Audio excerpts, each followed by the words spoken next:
I know after maths exam काफ़ी nervous होंगे आप लोग साइंस एग्ज़ाम के लिए भी, और होना भी चाहिए नर्वस। क्योंकि अक्सर नर्वस वो लोग होते हैं ज़्यादातर जिनका प्रिपरेशन अभी तक ढंग से नहीं हुआ होता है, वो कुछ ज़्यादा ही नर्वस होते हैं। बट कुछ बच्चे मैथ्स के क्वेश्चन को देखने के बाद भी नर्वस है कि क्या इसमें भी मैथ की तरह हो जाएगा, जिसमें कि वो सारा क्वेश्चन अटेम्प्ट नहीं कर पाएँगे। तो the clear answer is no. Math की तरह साइंस में आप लोगों का नहीं होने वाला है, ये श्योरिटी है कि नहीं होगा। बट अगर आपका कॉन्सेप्ट क्लियर है तो कोई दिक्कत नहीं होगा। अब इलेक्ट्रिसिटी में जो हमारा जो magnetic effect of electric current है, उस चैप्टर को आपको थोड़ा ध्यान से कॉन्सेप्ट क्लियरिटी के साथ पढ़ना पड़ेगा, पहला चीज़ है। दूसरा चीज़ अगर आप देखेंगे तो लाइट में जब आएँगे तो लाइट में रे डायग्राम को कैसे ड्रॉ करते हैं। अगर प्लस होता है फ़ोकस तो क्या होता है, माइनस होता है तो क्या होता है, मैग्नीफिकेशन प्लस माइनस क्या होता है, मैग्नीफिकेशन 1 का मतलब क्या होता है, रे डायग्राम कैसे जो है हम बनाते हैं, लेंस का अगर हाफ पार्ट को अगर हम ब्लैक कर देते हैं तो क्या होता है, फ़ोकस को शिफ्ट करते हैं तो क्या होता है। अगर इलेक्ट्रिसिटी में अगर हम बात करें तो रजिस्टिविटी का जो क्वेश्चंस होता है, उसमें पैरेलल एंड सीरीज कॉम्बिनेशन का जो डायग्राम बेस्ड न्यूमेरिकल्स होता है। तो ये कुछ ऐसा पार्ट्स है फिज़िक्स में, जहाँ पे कि आपको हो सकता है माइट भी दिक्कत हो, लेकिन अभी आपके पास दिन है। अगर आप अच्छा स्कोर करना चाहते हैं तो इन सारे टॉपिक के कॉन्सेप्ट को क्लियर कर लीजिए, फिर आपको जो है एग्ज़ाम में दिक्कत कम होने वाली है।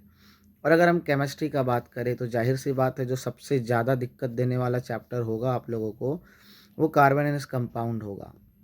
तो कार्बन एंड इस कंपाउंड में अगर आपको फंक्शनल ग्रुप का समझ है, आपको पता है कि डॉट स्ट्रक्चर को हम कैसे ड्रॉ करते हैं, ठीक है? अगर आपको पता है कि सपोनिफिकेशन रिएक्शन क्या होता है, सॉल्ट क्या होता है, सॉल्ट का फॉर्मेशंस कैसे होता है, कौन-सा रिएक्शन उस पे इन्वॉल्व्ड है।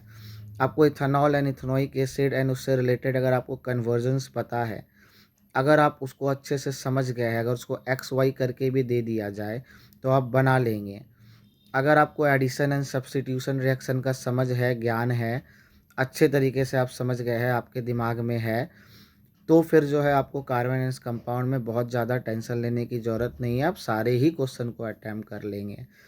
और अगर हम बात करें मेटल एंड नॉन मेटल में, तो ज़ाहिर-सी बात है कि मेटल और उसके ओर्स के ऊपर काफ़ी ज़्यादा क्वेश्चन पूछा जाएगा। वो वाला पार्ट में ही दिक्कत हो सकता है, बाकी पार्ट तो नॉर्मल है, उसमें आपको बहुत ज़्यादा दिक्कत नहीं होने वाला है कि मेटल है, कौन-सा ओर है एंड कौन से ओर को कैसे एक्सट्रैक्ट करते हैं, ये सारा चीज़ आपको अच्छे से पता होना चाहिए।